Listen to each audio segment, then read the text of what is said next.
ஆண்டவரும் இரட்சகருமாகிய இயேசு கிறிஸ்துவின் இனிய நாமத்தில் உங்கள் யாவருக்கு அன்பின் வாழ்த்துக்களை தெரிவித்துக் கொள்கிறேன். அருமையான தேவப்பிள்ளைகளே, நியூ டே நியூ ஹோப், புதிய நாள் புதிய நம்பிக்கை தின தியானத்தின் மூலமாய் இந்த நாளில் கூட எங்களை சந்திப்பதில் நான் மிகுந்த மகிழ்ச்சி அடைகிறேன். அல்லேலூயா.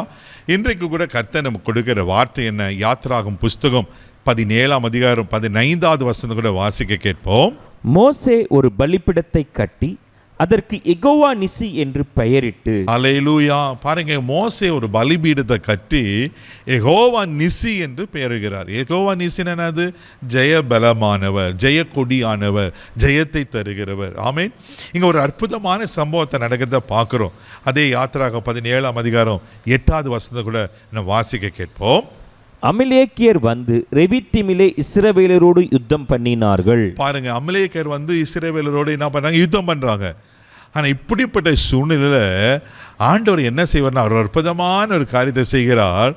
யோசுவா யுத்த காலத்துக்கு போவார். ஆனால் மோசே மலை உச்சியிலிருந்து 2 கரங்களை உயர்த்தி, ஆமென், எப்பெல்லாம் மோசேன கரங்கள் உயர்த்தப்படுகிறதோ அப்போல்லாம் யோசுவா யுத்த காலத்தில் ஜெயத்தை பார்க்கிறோம். ஆமென். மோசேயின் கரங்கள் தளர்ந்து போகிறது. அப்போ மறுபடியும் யோசுவா பின்னடைவு அடைகிறார். தேவப்பிள்ளையால் நடக்கிறது என்ன தெரியுமா? மோசேயின் கரத்தை தாங்கும்படி ஆரோனும் ஊரும் தாங்கி பிடிக்கிறாங்க. அப்பொழுது யுத்தம் தீவிரமாய் நடக்கிறது. யோசுவா யுத்த காலத்தில் ஜெயத்தை பார்க்கிறாரா? அல்லேலூயா, அல்லேலூயா. அப்போ தான் ஆண்டு சொல்வார், இதெல்லாம் எழுதி வை அப்படின்னு சொல்லி அங்கே மோசே ஒரு பலிபீடத்தை கட்டி அதுக்கு யெகோவா நிசி என்று பெயரிடுகிறார். தேவப்பிள்ளைகளே, உங்கள் வாழ்க்கைக்கு விரோதமாய் எப்படியாப்பட்ட யுத்தம் நடந்து கொண்டிருக்கிறது, பயப்படாதீங்க. யெகோவா நிசி உங்களோடு இருக்கிறார். அல்லேலூயா. அவனேவனு தேவ சமூகத்தில் போயிட்டு நம்ம கரத்தை உயர்த்தும் போது, அப்படின்னா தேவ சமூகத்தில் நம்ம முழுவதுமாக அர்ப்பணிக்கும் போது, ஆண்டவரே நீங்கள் எனக்காக யுத்தம் பண்ணுங்க, நான் யுத்தம் பண்ண விரும்பல ஆண்டவரே, நான் மாம்சத்தின்படி யுத்தம் பண்ணவில்லை, ஆவியில் யுத்தம் பண்ணுறேன்னு நீங்கள் ஆண்டவர்களை அர்ப்பணிக்கும் போது அவர் உங்களுக்காக யுத்தம் பண்ணுவார். பாருங்க, அமலேக்கியர் வந்து ஆமென் யுத்தம் பண்ண நினைக்கிறாங்க. ஆனால் கர்த்தர் என்ன பண்ணனாக்கா அவர் பெரிய ஜெயத்தை கொடுக்கிறார். அமலேக்கியர் எதை குறிக்கிறது தெரியுமா?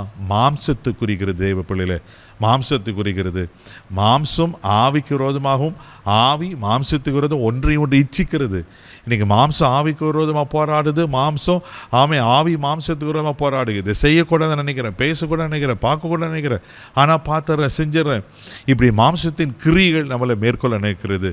தேவப்பிள்ளையில நீங்கள் ஆவியில் இருப்பீங்கன்னா மாம்சம் ஒரு நாள் உங்களை ஜெயிக்கவே முடியாது. அல்லேலூயா. அமலேக்கியர் எப்பவுமே தோற்று தான் போவாங்க. கர்த்தர் உங்களுக்காக யுத்தம் பண்ணுவார். அதனால தான் யாத்திராக 14 கூட வாசிக்கிறோம், கர்த்தர் உங்களுக்காக யுத்தம் பண்ணுவார், நீங்கள் சும்மா இருப்பீங்க. நாம் சும்மா இருந்து ஆவியில் யுத்தம் பண்ணும்போது கர்த்தர் நமக்கு ஜெயத்தை கொடுக்க உண்மையில் இருக்கிறார். உங்கள் வாழ்க்கையில் யாரெல்லாம் அமலேக்கியர் போல இருக்கிறாங்களோ கர்த்தர் எல்லாவற்றையும் முறியடிக்க உண்மையில் தேவன் இருக்கிறார். ஒன்னே உங்கள் கரங்களை பரலோகத்துக்கு நேரம் உயர்த்துங்க, ஆண்டவருக்கு நேரம் உங்களை அர்ப்பணிங்க. ஆண்டு நிச்சயமாக ஜெயத்தை தர உண்மையில் இருக்கிறார். கண்களை மூடி நம்ம ஜெபிக்கலாம். அன்பு தகப்பனே, உமக்கு நன்றி சொல்லி துதிக்கிறோம், ஸ்தோத்திரம்ப்பா. ஆமென். அன்றே உமக்கு ஸ்தோத்திரிக்கிறான். யெகோவா நிசி, ஜெயபலமானவர், எங்களுக்கு ஜெயத்தை தருகிற கர்த்தர். ஆண்டவரே, யார் யார் என்னென்ன காரியத்தில் தோற்று போய் ஆவிக்கிற யுத்தத்தில் ஆவிக்கிற வாழ்க்கையில் அன்றரை தோற்று போய் பலவீனப்பட்டு இருப்பாங்கண்ணா, அன்ற சத்துருங்களை அன்றரை மேற்கொண்டு இருப்பாங்கண்ணா, இன்றைக்கி இவர்கள் மேலே ஜெயத்தை கட்டளையிடுவீர் ஆக என ஜெபிக்கிறோம்ப்பா. இவர்களை விரோதமாக போராடுகிற எல்லா விதமான அன்ற மாம்சத்தின் கிரிகள் இயேசுவின் நாமத்தில் செயலற்று போகும்படியாக ஜெபிக்கிறோம். வாய்க்காது போகட்டும். ஆண்டவரே, உமக்கு ஸ்தோத்திரம்ப்பா. நீ ஜெய கிறிஸ்து ஆண்டவரே. ஆண்டவரே, இவர்களுக்கு முன்பாக போகட்டும். இந்த நாள் முழுதும் கரம் பிடித்து நடத்தும். எல்லா தோல்விகள் ஜெயமாய் மாறட்டும். ஆசீர்வதியும் கிருபை கோப்பகட்டும். இயேசுவின் மூலம் ஜெபம் கேளும் பிதாவே, ஆமென். ஜெய கிறிஸ்து உங்களோடு இருக்கிற. தைரியமாக போங்க. God bless you.